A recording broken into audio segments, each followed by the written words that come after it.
On va se tutoyer sur Twitch et sur RCF en Lorraine. Michael Massiantonio. Dernière partie d'On va se tutoyer en direct sur RCF en Lorraine et au www.twitch.tv/RCF en Lorraine. Toujours présent en studio avec Apolline Benoît-Gonin et Rémi Dick, élu jeune et connecté, que l'on retrouve pour un entretien qui démarre avec une question bien préparée par Apolline Benoît-Gonin. Et donc, à 22 ans, tu as été élu maire pendant tes études. Comment tu as pu allier tout ça ? Comment j'ai pu allier ? J'ai une bonne école qui m'a beaucoup aidé. Je rappelle, effectivement, j'ai eu la chance de faire Sciences Po Paris et que Sciences Po m'a permis des aménagements de scolarité. Je finissais mon master et j'ai eu l'occasion de faire un semestre en 3 semestres et donc d'avoir la possibilité d'être à Paris que 2 jours par semaine et donc 5 jours par semaine à Florange. Et être jeune, est-ce que ça amène à être critiqué dans ce domaine ? Au départ, je vais pas mentir, les Florangeois le savent puisque les rumeurs couraient. Au départ, quand on arrive, quand on est jeune, quand on a un poste qui est indu, puisque on n'est pas sorti des urnes, très ouvertement, c'est la majorité qui m'a suivi suite à une crise de la majorité. Forcément, dans la tête des gens, on est le petit con. Je me permets d'utiliser le terme parce que c'est la réalité. C'est comme ça que c'est ressenti. On est la personne qui n'a rien à faire là, qui arrive et qui émerge. Donc oui, effectivement, c'est au départ compliqué, mais après on fait ses preuves. Et qu'on a 70 ans ou qu'on ait 22 ou 23, 25 ans, 28 ans, 30 ans, je pense qu'on n'est pas fait pour être maire à la base. Personne n'est fait pour être maire, à part les gens qui font ça de manière professionnelle. Donc effectivement, on a des codes à apprendre, on a des choses à apprendre, on a une gestion de l'humain à apprendre, et on le fait au fur et à mesure du temps. Et en parlant de code, j'ai une question de Picacube sur le chat. Question pour Monsieur Rémédic. Quand on est élu, est-ce qu'on a souvent l'occasion de se faire tutoyer ? On a l'occasion, effectivement, parce que le rapport est hyper cordial avec la majorité de la population. Je me permets, j'en suis sûr même de le dire. La plupart des Florangeois qui me connaissent très bien me tutoient. Donc oui, j'ai l'occasion quasiment tous les jours de me faire tutoyer par mes élus, par les Florangeois, pas par les services de la mairie, et rarement par des journalistes quand même, ou des animateurs. Ah, ce sont des codes à respecter et on casse un petit peu les codes. C'est bien, on casse les codes. Mais alors du coup, être jeune et élu, est-ce que c'est aussi être entouré par un personnel jeune ? Pas forcément, il y a de tout. Ce qui est certain, c'est que on ouvre la voie à la jeunesse. Dans mon renouvellement en 2020, j'ai renouvelé 70% de mon équipe municipale et on a recruté à peu près un tiers de personnes qui avaient moins de 35 ans dans une équipe municipale, ce qui n'est pas du tout la norme la plupart du temps. De la même manière, dans mon bureau exécutif de la municipalité, effectivement, j'ai 220 salariés à la ville de Florange. Les directeurs, aujourd'hui, sont essentiellement composés de trentenaires et de quadrans, ce qui, là encore, est rarement la norme. Donc oui, on ouvre des opportunités à la jeunesse, mais on doit s'entourer d'anciens, de plus anciens, de moins jeunes, mais parfois aussi de jeunes. Mais alors du coup, Rémi, comment peut-on gagner en crédibilité lorsqu'on est un maire nouvelle génération comme toi ? Déjà, il y a une chose qui ne s'apprend pas, c'est on travaille avec des hommes et des femmes, on travaille avec des gens qu'on doit écouter, qu'on doit entendre, qu'on doit appréhender, qu'on doit analyser, qu'on doit diagnostiquer, mais surtout qu'on doit écouter. On doit écouter non pas simplement ce qui est dit, mais aussi le ressenti. On doit appréhender et avoir un peu d'empathie à l'égard de la population qui vient au quotidien. Et après, on a beau être jeune ou moins jeune, il y a des gens qui sont fermés à l'empathie, il y a des gens qui sont dans l'empathie et qui entendent les choses. C'est un peu pour faire dans le contexte national qu'on vit aujourd'hui, un peu la problématique, c'est on a beau entendre, parfois je dis toujours à mes élus, j'entends ou j'écoute. Il y a une différence. On peut entendre, on peut écouter. C'est une nuance. Il y a une nuance. Et donc, tu dis être un jeune comme les autres, mais ton statut t'empêche peut-être de faire quelques activités dites de jeunes. Comment tu le vis ? Au début, c'était plus ou moins compliqué. Ça fait maintenant 6 ans que de l'eau est passée sous les ponts. Bon, j'ai encore 28 ans. Mais de l'eau est passée sous les ponts. Mais oui, au début, effectivement, il était plus compliqué de vivre une vie, j'allais dire, de jeune étudiant. On idolâtre tous un peu la vie étudiant insouciante où on était sur les bancs d'une université et où on pouvait aller boire une pinte dans la ville où on était. C'est sûr que c'est pas la même vie. Après, ça reste une vie qui a été choisie et consentie. Donc, on s'y plaît et on fait avec. Et la vie étudiante ne te manque pas, du coup ? Bien évidemment qu'il y a des soirées où ça me manque. Mais effectivement, aujourd'hui, j'ai ma vie de famille également. Et on doit passer à autre chose. On doit tous évoluer et mûrir un petit peu. Rémi Dick, élu jeune et connecté, comment est-ce que tu interagis avec les Florangeois sur les réseaux sociaux ? Alors la ville de Florange a voulu dès le départ renouveler la communication, puisque jusqu'ici à Florange, la communication c'était le magazine municipal qui se déroulait 2 fois dans l'année. Et effectivement, il a fallu remettre un petit coup de jeune. Alors ça a commencé de manière très concrète, ouvrir un compte Facebook, ouvrir un compte Twitter qui n'a jamais été utilisé. On n'a pas su l'utiliser véritablement, mais ouvrir j'allais dire une forme un peu moins institutionnelle ou très institutionnelle, mais sur les réseaux, appréhender ces réseaux, les faire vivre. Derrière, on a fait à partir de 2019 un Facebook Live hebdomadaire. Facebook Live hebdomadaire, c'est quoi ? C'est tout simplement être en live et parler de l'actualité, donner des infos qui ne sont pas politiques dans un premier temps, donner des infos et mon commentaire, mon appréciation qui est très personnelle de l'actualité politique locale ou nationale, sur un créneau, on va dire, assez court, cette partie commentaire politique, mais qui me permet aussi de m'exprimer. Et derrière, vraiment être à disposition de l'actualité de la ville, de la vie associative et expliquer, n'oubliez pas les Florangeoises et les Florangeois, à Florange, il se passe ça. Aujourd'hui, c'est un outil qui est extrêmement important, puisque chaque semaine, j'ai à peu près 1000 personnes qui suivent l'actualité de la ville de Florange. C'est une mini-radio locale qui s'est créée avec ça. Je me permets également de dire qu'on filme tous les moments institutionnels et on les diffuse en live sur les réseaux. Les conférences de presse sont mises en live, les conseils municipaux sont mis en live. Dès qu'on a un moment presse ou une inauguration, tout est mis en live. C'est un peu le concept de la transparence, parce que j'estime que l'élu doit pouvoir faire valoir ou faire donner la possibilité à l'ensemble des Florangeois d'avoir accès, parce que les Florangeoises et les Florangeois travaillent la plupart du temps et n'ont pas la possibilité d'être connectés ou d'être présents à une manifestation à tous les moments. Ils ont la capacité grâce au numérique. Donc les réseaux permettent plutôt une proximité qui est un avantage. Oui, parce que la proximité, on la vit dans le quotidien, mais en même temps en différé. Et souvent les personnes que je rencontre lors des visites de quartier, qui est le moment de proximité avec les Florangeoises et les Florangeois, je vois 50 Florangeois par visite de quartier, et j'en ai la moitié qui me disent, et qui ont plus de 50, plus de 60 ans souvent, qui me disent Monsieur le maire, on vous a écouté lors des Facebook Live, on est amateur de vos Facebook Live, on a écouté le conseil municipal, on a entendu qu'il allait se passer ça dans mon quartier. Pourquoi, comment, de quelle manière. On n'a pas réagi en direct, mais ça nous choque ou ça nous choque pas, ou on vous soutient. Donc oui, ça nous permet de favoriser cette proximité. Pauline, tu as une question sur ces lives? Et oui, parce que j'avais une petite question. Est-ce que ça te donne de nouvelles idées de faire ce genre de live? Le Facebook Live, tu veux dire alors, ça donne des nouvelles idées. En tout cas, ça me donne une dynamique. Ça force aussi à réfléchir sur l'actualité, comment on l'appréhende et comment on la réfléchit et on la travaille. Il y a un travail de scénarisation de l'actualité florangeoise. Ça, c'est une évidence. Il y a un travail de scénarisation du commentaire politique. Ça, c'est une évidence. Et un travail sur qu'est-ce que l'on annonce et qu'est-ce que l'on n'annonce pas. C'est tout le quotidien du travail du directeur de cabinet, de savoir de quelle manière on fait ce travail de scénarisation. D'accord. Et donc, tu es connecté par Facebook, mais aussi tu es connecté au numérique par les plateformes de streaming ou aussi les jeux vidéo. Et en cas de retrait de la politique, est-ce que tu pourrais te lancer dans les jeux vidéo? Me lancer dans les jeux vidéo, non, ça reste une passion. Je suis un grand passionné. Ceux qui aiment bien regarder les émissions ou les interactions journalistiques savent que effectivement, je suis un amateur de jeux vidéo sur des plateformes également de streaming de jeux vidéo. Donc non, je me lancerai pas, mais par contre, effectivement, quand j'ai un moment un peu plus calme, ce qui arrive rarement, mais ça m'arrive, effectivement, j'aime bien me brutaliser un petit peu dans le monde des jeux vidéo.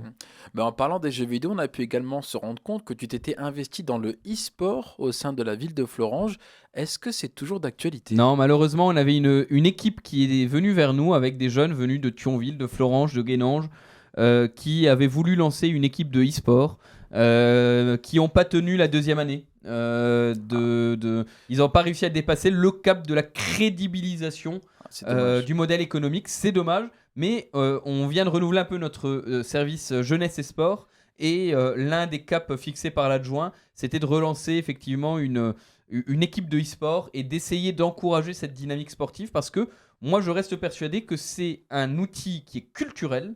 Le vice-président à la culture du département essaye de faire en sorte que le département mette, par exemple à la bibliothèque départementale de Nilvange, aujourd'hui c'est un outil culturel essentiel pour appréhender la culture par les jeunes.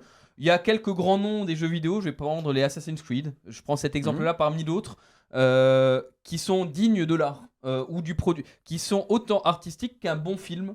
Et donc effectivement, je me permets de penser qu'il y a une place particulière dans le monde culturel et dans le monde sportif parce que c'est un outil de compétition. Donc effectivement, c'est quelque chose qui est intéressant. On aimerait bien le mettre en valeur à Florange, on n'a pas eu l'opportunité depuis cet abandon en 2020. Mais alors peut-on s'attendre à voir Rémi Dick, maire de Florange, membre de son équipe de e-sport? Est-ce possible? Non, puisque j'ai pas le temps de me Oui, consacrer à la forcément. compétition de haut niveau, j'allais dire en matière sportive. Il faut bien se rappeler que quand on regarde la compétition, c'est vraiment hard, c'est vraiment du haut niveau. Donc je me permets de penser que j'aurai pas le niveau. Moi, je suis un amateur des amateurs, mais qui se fait plaisir et à qui ça permet de s'évader. Et toi, enfin, en tant que personne et non pas en tant que maire de Florange, est-ce que toi, tu es connecté à tout ce qui est réseaux sociaux? Alors, j'avoue que sur les réseaux sociaux, j'ai du mal à faire la part des choses entre la vie personnelle et la vie politique. J'ai une page politique qui me permet d'être la page institutionnelle du maire de Florange et du politique que je suis. J'ai mon compte Facebook personnel qui me permet de faire les deux, c'est-à-dire de partager le flux constant de l'actualité, mais également ma vie personnelle quand on part avec ma petite famille en vacances ou quand on a envie de montrer qu'on s'évade d'une manière ou d'une autre. Mais effectivement, j'ai du mal à faire la part des choses parce que sur les personnes qui me suivent sur les réseaux sociaux, forcément, les gens mélangent tout. Et des Florangeoises et des Florangeois font des commentaires sur ma vie perso comme ils font des commentaires sur la vie politique. Et justement, ce mélange finalement dans la vie privée et la vie un petit peu dans le métier est souvent promu dans les nouvelles générations de réseaux. Qu'en penses-tu, toi, de ces nouvelles générations comme TikTok, qui a notamment été déjà utilisé par certains politiques? Alors, TikTok, c'est un outil de plus en plus contesté quand même si l'on regarde l'actualité des réseaux et quand on regarde, j'entendais il y a encore quelques jours que les modérateurs du numérique, justement le gendarme du numérique dont on parlait tout à l'heure, demandent officiellement aux députés de ne plus utiliser TikTok pour des raisons de confidentialité. Quand on entend que les hauts fonctionnaires d'État ont une injonction de supprimer des téléphones professionnels TikTok parce qu'il y a un risque d'influence chinoise sur cette application. Il y a certainement une influence américaine, mais réglementée et de plus en plus réglementée avec des normes qui se mettent en place. Néanmoins, effectivement, on voit qu'il y a une contestation. Néanmoins, TikTok est un outil que je ne sais pas appréhender. C'est là où je suis déjà devenu vieux. J'ai 28 ans, mais je suis déjà vieux pour les réseaux. Je l'avoue et je l'assume. Mon équipe de com, qui est composée de quelqu'un qui a 27 ans et de quelqu'un qui a 22 ans, en plus du directeur de cabinet qui est un tout petit peu plus âgé que moi mais qui reste un jeune, effectivement toute cette équipe là essaie de m'encourager vers l'utilisation de TikTok.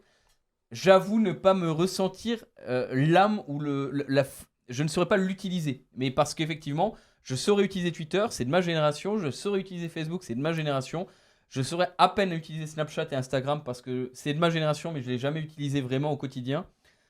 Malheureusement, TikTok, c'est un cap un peu à part.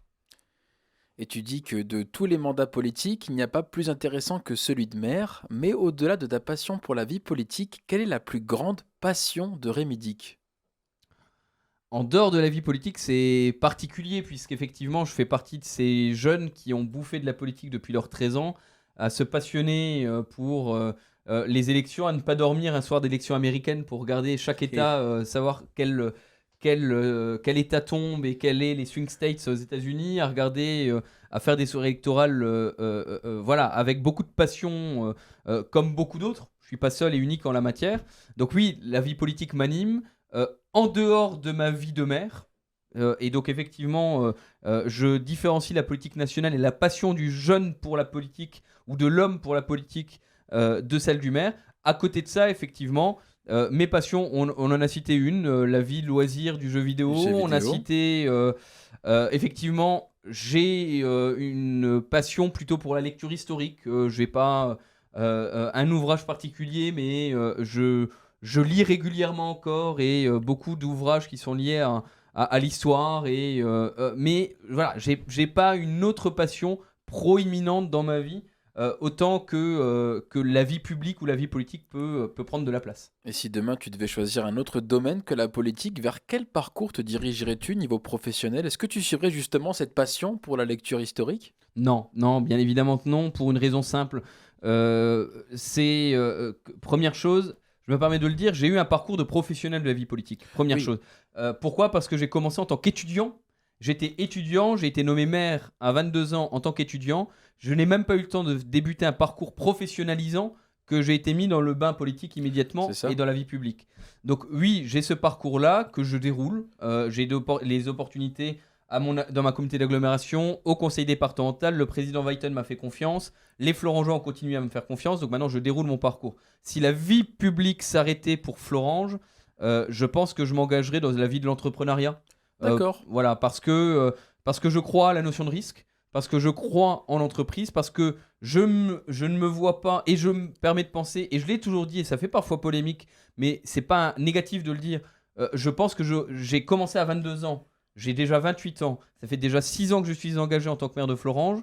Je ferai peut-être 10 ans, je ferai peut-être 12 ans, je ferai peut-être 15 ans en tant que maire. Je ne sais pas si j'aurai le bagage de faire 45, 50 ans et de finir à 70 ans à l'âge de la retraite en étant encore maire. Je pense que j'aurai une deuxième vie professionnelle, que j'aurai le temps de construire, parce qu'à 45 ans ou 40 ans, ou peut-être que j'aurai fait le tour, ou peut-être que j'aurai d'autres envies, ou peut-être que les Florangeois voudront plus de moi. Donc oui, j'anticipe plutôt dans le monde de l'entrepreneuriat. D'accord. On peut peut-être terminer sur tes projets à toi. Il nous reste un petit peu moins de 3 minutes. À titre personnel, est-ce que tu as le temps de penser justement à tes propres projets, en fait?